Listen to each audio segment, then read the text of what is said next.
இந்த தேர்தல் முடிவு இன்னைக்கு இந்த அரசியல் சூழலில் பார்த்தீங்கன்னா நம்ம தேர்தல் காலத்தில் தோத்திருக்கலாம், ஆனால் திராவிட முன்னேற்ற கழகத்திற்கான மரியாதை இன்னைக்கு பல மடங்கு கூடியிருக்கு.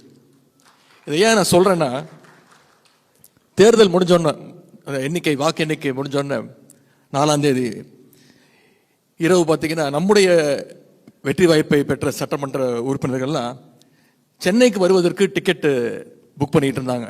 ட்ரெயின்லையாக இருக்கட்டும், பஸ்ஸில் இருக்கட்டும், ஃப்ளைட்லையாக இருக்கட்டும், இதுக்கான ட்ரெயின் டிக்கெட்லாம் புக் பண்ணிக்கிட்டு இருந்தாங்க. ஆனால் இன்றைக்கி இருக்கக்கூடிய ஆளுங்கட்சியும் பிற சட்டமன்ற உறுப்பினர்களும் அவங்களுடைய சட்டமன்ற உறுப்பினர்களுக்கு திருட்டுத்தனமாக போய் தங்குவதற்கு ரெசார்ட்டில் ரூம் புக் பண்ணிக்கிட்டு இருந்தாங்க. இதுதான் திமுகவுக்கும் மற்ற கட்சிகளுக்குமான அந்த வித்தியாசம். அந்த அளவுக்கு அவங்களுடைய எம்எல்ஏக்கள் மேலே அவங்களுடைய தலைமைக்கு நம்பிக்கை, அவங்களுடைய தலைமை மீது அவங்களுடைய எம்எல்ஏக்களுக்கு நம்பிக்கை. இதையே நான் இன்னும் பெருமையோடு சொல்கிறேன்னா, தமிழ்நாட்டில் என்றைக்குமே எப்பொழுதுமே ரெசார்ட் பாலிடிக்ஸ் செய்யாத ஒரே இயக்கம் நம்முடைய திராவிட முன்னேற்ற கழகம் அப்படிங்கிற பெருமை நமக்கு மட்டும்தான் இருக்கு. அதற்கு என்ன காரணம்? தலைமை மீது தொண்டர்களுக்கும், தொண்டர்கள் மீது நம்முடைய தலைவர் அவர்களுக்கும் இருக்கக்கூடிய அந்த பாண்டிங், அந்த நம்பிக்கை. அந்த நம்பிக்கை இருக்கிற வரைக்கும் நம்முடைய தலைவரையோ நம்முடைய திராவிட முன்னேற்ற கழகத்தை யாரும் தொட்டு கூட பார்க்க முடியாது. சட்டமன்ற உறுப்பினர், நாடாளுமன்ற உறுப்பினர், அமைச்சர், இப்படி எத்தனையோ பதவிகள் வரும் போகும்.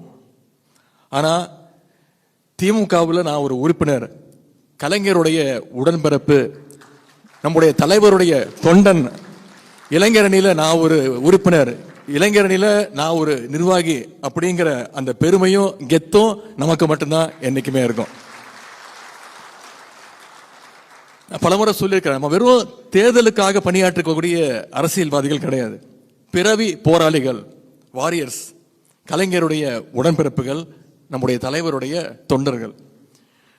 நம்முடைய இளைஞரணியை பொறுத்த வரைக்கும் தலைவருடைய வழிகாட்டுதலின்படி நாடாளுமன்ற தேர்தலுக்கு பிறகு அப்போதிலிருந்து கடந்த 3 வருடங்களாகவே களத்தில் இறங்கி பல்வேறு பணிகளை நாம் பெருமையாக சொல்லலாம், நிச்சயம் செஞ்சுருக்கிறோம். சட்டமன்ற தேர்தலுக்கு நீங்கள் அத்தனை பேரும் கடுமையாக உழைச்சிங்க. நம்முடைய கழக கூட்டணி வேட்பாளர்களுக்கு ஆதரவாக ஒவ்வொரு பூத்துலையும், ஒவ்வொரு தெருவிலையும், ஒவ்வொரு வீட்டிலையும் போய் வாக்கு சேகரிச்சிங்க. ராத்திரி பகல்னு பார்க்காம நீங்கள் அத்தனை பேரும் உழைச்சிருக்கீங்க. அதுக்கு முதல்ல உங்களுடைய சகோதரனா உங்களுக்கு முதல்ல என்னுடைய நன்றியும் வாழ்த்துக்களையும் தெரிவிச்சுக்கிறேன்.